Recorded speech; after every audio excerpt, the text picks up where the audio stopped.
And welcome to this edition of the Native News Update on this Wednesday, January 4th. I'm your host for today's program, and I want to correct something from yesterday's program. I said the Red Cliff Tribe had opened up 89,000 acres as a tribal park. I misspoke. It's 89 acres. Want to correct that. And today we go straight to Fort Hall, Idaho, and we talk with correspondent Mark Trahant about politics. Mark Trahant, thank you for joining the Native News Update on this post-caucus day, and it was quite a night in Iowa, I would imagine, for Republican caucus goers there, and the final results is that we have a winner, Mitt Romney.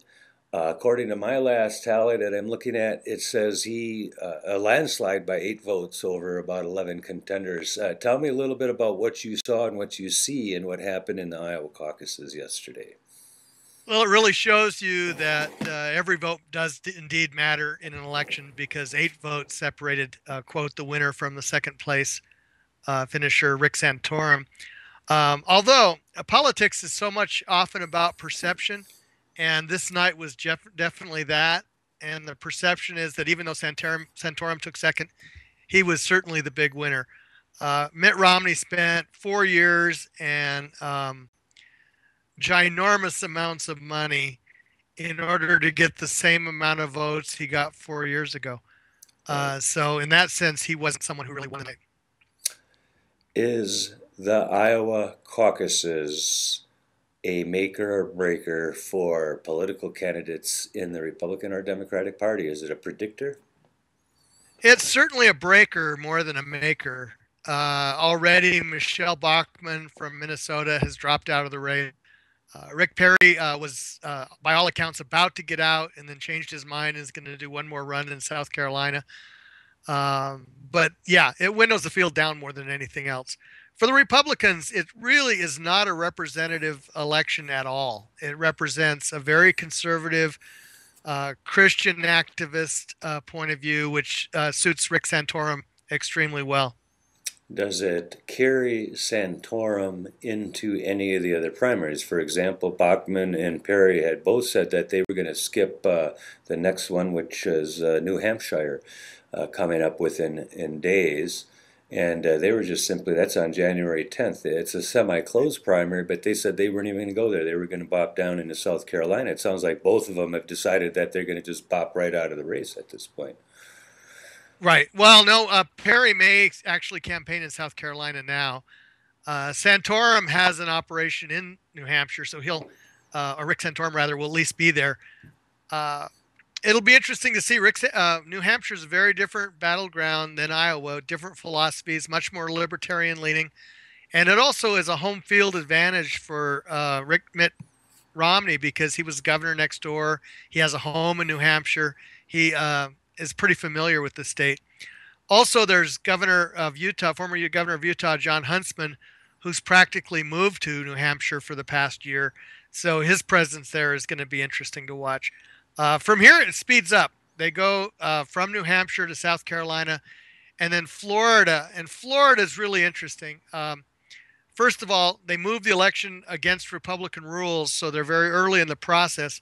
Mm-hmm. So because of that, the Republicans stripped half their delegates. Normally, they'd have 50 delegates, but this election will be for 25. But what's interesting in that is that it's winner take all. So all of these other races in Iowa, for example, last night, Mitt Romney will get one more delegate than Rick Santorum and maybe one more delegate than Ron Paul. But in Florida, they could pick up 25 net delegates, and that's a big number. Is a third place win for Ron Paul going to do anything with him? You said New Hampshire was a little bit more libertarian base. Romney's close to it, but is that going to help Ron Paul as well? Well, I think you have to say Ron Paul is not really a candidate for president. Ron Paul is a movement person. He's trying to build people. He attracts a lot of young people for very different reasons, some against the war, some because they want to see drugs legalized, some because they are Tea Parties that hate spending any money from the federal government. I mean, Ron Paul is a guy who fought the Civil Rights Act. He just does not believe in government, basically. And he gets about 17 to 20 22% wherever he goes, but that's pretty much his ceiling. Is he able to take that 15 to 20% out of the Republican race at some point if he decides to run as an independent or something? Normally, yes, but now, no. And the reason for that this time around that will keep him a Republican is his son, Rand Paul, is a senator from Kentucky. And if Ron Paul were to leave the Republican Party, he'd have to pay a price, and Rand Paul would have to pay a price. It would cost him committee assignments. It would cost him fundraising money.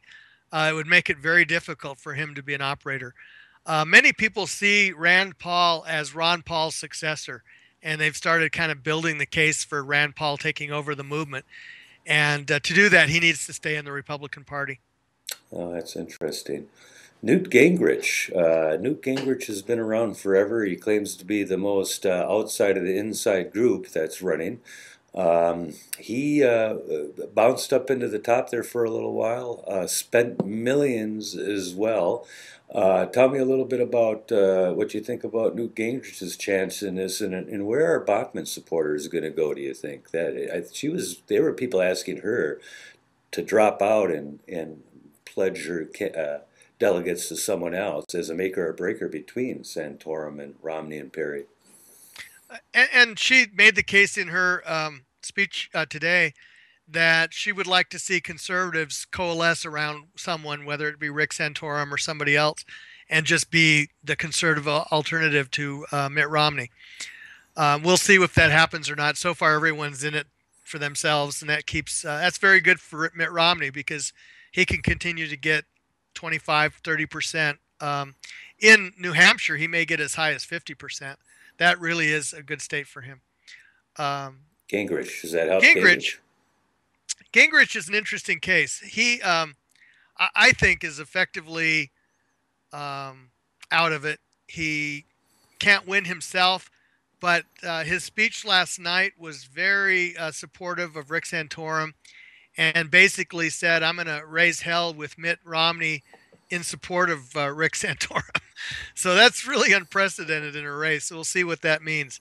I thought it was really interesting that he was complaining about Mitt Romney's dark messages and attack ads when Newt Gingrich practically invented the thing. He has been a very nasty candidate over the years. And one of the things that he brought when he was Speaker of the House that I think is really despicable is the criminalization of politics, where it's not enough to disagree with somebody, but to start investigations for political opponents that may lead to criminal. You saw it with the Clintons, with Whitewater, and I think that whole attitude is something that came out of his era. That's interesting. And the money is not so much candidates' money nowadays either. It's super PACs pouring in millions, overwhelmingly negative ads, attack ads. Right. In this case, a lot of people looking at the Iowa caucuses says, wow, what a circus, and what a negative circus at that. Do you get that feeling that people are finding, they're happy it's over with, obviously? One of the really interesting twists yesterday was Newt Gingrich complained that he had been swift-boated. And the guy who started the swift boat movement against John Kerry called and complained and said, wait a minute, we're the good guys here. So even the term has now become a part of the political. I should note, just from a historical point of view, that our politics really aren't any nastier than they've ever been. It just seems that way. And when you're in the heat of the moment, you think that way. Andrew Jackson was so ticked off during his election for president that, and they were saying things about his wife, basically, Rachel. And Jackson said, God may forgive them for what they said about Rachel, but I never will. That's right. I ain't going to forget about it at all. Who's Buddy Roemer? Buddy Roemer is the former governor of the great state of Louisiana. And he's actually got some very serious policy proposals, but he has got absolutely no traction. They've never invited him to any debate. He had some of the best tweets last night, where his wife let Buddy debate, congratulating the one or two people who voted for him. 31 votes. He got, of course, I don't know what this says, but Herman Cain got 58. Buddy got 31. Is there any chance for someone like Buddy to somehow emerge out of the pack as a dark horse in his scramble for the top tier? No, because the Republican rules have been, they've set who got to come to the debates. If Right. Buddy Roemer had been part of the debates, he might be a lot stronger than he is now, but they excluded him and New Mexico Governor Gary Johnson, former governor. Johnson actually left the party last week because he was upset with that and is now running for the Libertarian mantle. Although he's also talked about dropping out of that race and endorsing Ron Paul. It's going to be an interesting spring. Florida's at that. One other thing about Buddy Roemer, one of their tweets last night was, we're buying rounds every time Buddy Roemer gets a vote. And then the last line was, we're still stone cold sober. Well, they got 31 at 10. Maybe the votes came in on that last thing as people heard that they were doing that. Maybe the last swagglers there ended up voting for him just to make sure that they had several rounds before the end of the night was over. Nevada, Maine, Colorado, Arizona, Michigan, all in February, marking it up. When's the end of the trail for these guys? Does it mark it after South Carolina? Is it going to be defining? I think Florida is going to be defining. If Mitt Romney wins Florida, he'll start to get an insurmountable lead, and that's when money will dry up for the other candidates. The Obama campaign would love to see this go on as far as the convention. And if you have one candidate who's viable, other than Romney, plus Ron Paul, that is a potential because it could divide the delegates three ways going into their convention. But if Ron Paul or if Romney's able to get everybody out except for Ron Paul, then he can assure himself enough votes to win. It'll be interesting. I also think context is important here. If you pull back, and I wrote a column about it this week, and look at this election in context, the Republican side of the field for Indian country is pretty significant in that all of them are pushing for a major contraction of the federal government, and their policies would be, in effect, economic termination.